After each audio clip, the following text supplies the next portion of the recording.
I'm Dale Smith for Loonie Politics, and in the last couple of weeks, we've seen a lot of cases of really questionable decision making in the higher levels of the Canadian Forces when it comes to things like people with questionable histories or attitudes being put into certain positions. Now, this really isn't that new. It's been going on for quite a while, particularly in the current era of trying to combat sexual misconduct within the forces. And we even saw that with the previous Chief of Defense Staff.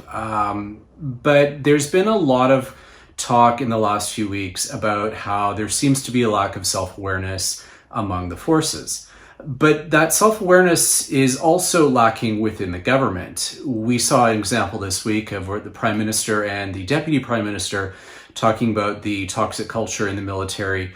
But they also seem to be unaware that they have civilian control over the military.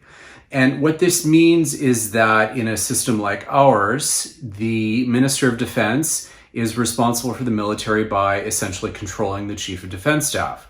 So they don't, they don't micromanage the day-to-day of the military, but they have an accountability mechanism where the minister, manages the Chief of Defense Staff and is held to account through that mechanism. What is going on here, however, is that there's an apparent lack of control from the minister when it comes to the Chief of Defense Staff. There should be more oversight and more accountability over some of these high-level decisions that are being made, but that doesn't seem to be happening. And part of that is the choice of the Chief Defense Minister from the Prime Minister. He appointed someone who was still a serving member of the military when he got elected. And what that wound up meaning is that it really weakened civilian control. And you had someone who was not only steeped in the culture within the military, still being a serving member, but also was really still steeped in the notion of deference to authority within the military ranks.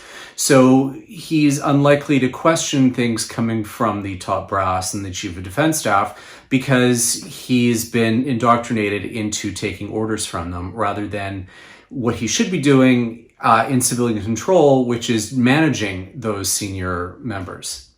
And this is something that is going to be a problem continuing for the government because you can't just say, stop and expect them to just stop without actually doing anything about that. They need to be exerting more managerial control and exerting that civilian control. But that's not happening under the current minister. And we are in a situation now with post-election, there's going to be a cabinet shuffle coming up. The Prime Minister has an opportunity to find a new minister for this role who will actually understand what civilian control means and hopefully exert it. For Loonie Politics, I'm Dale Smith.